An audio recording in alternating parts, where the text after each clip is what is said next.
আপনারা জানেন প্রায় ১৬ বছরের ফ্যাসিবাদী শাসনের অবসান ঘটেছে ২০২৪ সালের ৫ই আগস্ট, যখন একটি সরকার পালিয়ে যায়, একটি অন্তর্বর্তীকালীন সরকার গঠিত হয়।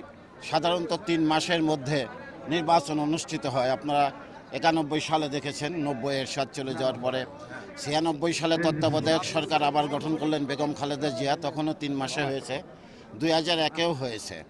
২০০৮-এ একটু ব্যতিক্রম ছিল, কিন্তু এবারের আন্দোলনটা ছিল অন্যরকম একটি আন্দোলন, জনগণের আকাঙ্ক্ষা, সার্বিক গণতান্ত্রিক আকাঙ্ক্ষা পূরণের আন্দোলন। তাই আমরা মনে করি যে অবিলম্বে আমাদের নির্বাচন প্রয়োজন। ইতিমধ্যেই অনেক বিলম্ব হয়ে গেছে, আর কালও বিলম্ব না করে আগামী ডিসেম্বরের মধ্যেই জাতীয় সংসদ নির্বাচনের দাবি আমরা পুনরায় উত্থাপন করছি। না, নির্দেশনা তো আমাদের একটাই, সেটা হচ্ছে যে আমাদের দলকে, আমাদের সংগঠনকে শক্তিশালী করতে হবে। আজকে দেখেন, এখানে একটি সম্মেলনের মাধ্যমে আমরা কমিটি গঠন করতে যাচ্ছি। পাশাপাশি আগামী নির্বাচন বা আগামীতে যদি আন্দোলনের প্রয়োজন হয়, সেখানে যাতে কর্মীরা অত্যন্ত সুশৃঙ্খলভাবে এবং ঐক্যবদ্ধভাবে আন্দোলন হোক, নির্বাচন হোক, সেখানে অংশগ্রহণ করতে পারে, আমরা সেই বার্তাটি তাদেরকে। আমরা দায়িত্ব পাওয়ার পর থেকে আমরা আমাদের ওয়ার্ড এবং ইউনিয়ন পর্যায়ে আমরা সুসংগঠিত করেছি, আমরা ভোটার তালিকা প্রণয়ন করেছি এবং তার মাধ্যমে সেই ভোটারদের ডাইরেক্ট ভোটের মাধ্যমে ওয়ার্ড কমিটি গঠিত হয়েছে।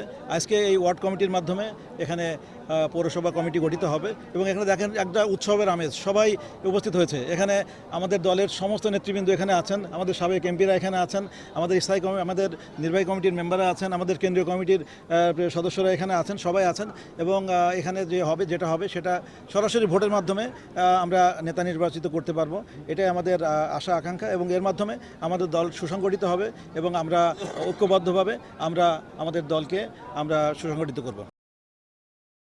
কুষ্টিয়া জেলা বিএনপির অন্তর্গত সমস্ত ইউনিটের যে কাউন্সিল প্রক্রিয়া সম্পন্ন করার জন্য এবং নতুন একটা ফরম্যাটে এই কাজটি শেষ করার জন্য ভারপ্রাপ্ত চেয়ারম্যানের নির্দেশনায় আমাদের সাংগঠনিক টিম আমাদের উপর আস্থা বিশ্বাস রেখে যে দায়িত্বটা দিয়েছে, আজকে কুষ্টিয়া জেলার মধ্যে 11টি ইউনিটের এই প্রথম ভেড়ামারার এই কাউন্সিলটা হচ্ছে। আমরা এই জন্য আল্লাহ শুকরিয়া আদায় করি এবং আমাদের যে দল গঠনের প্রক্রিয়া, গুছানোর, এটা কিন্তু গতানুগতিক না।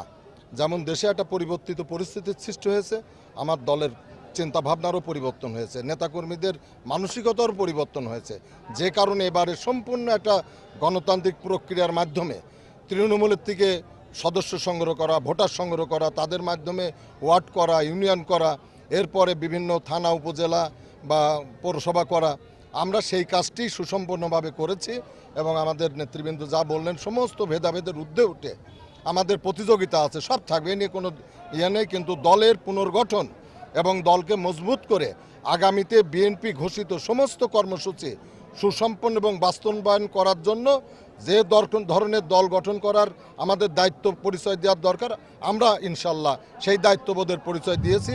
তারই প্রতিফলন আজকে এখানে দেখছেন এবং ইনশাল্লাহ আল্লাহর রহমতে আমরা এই কাজটি শেষ করব।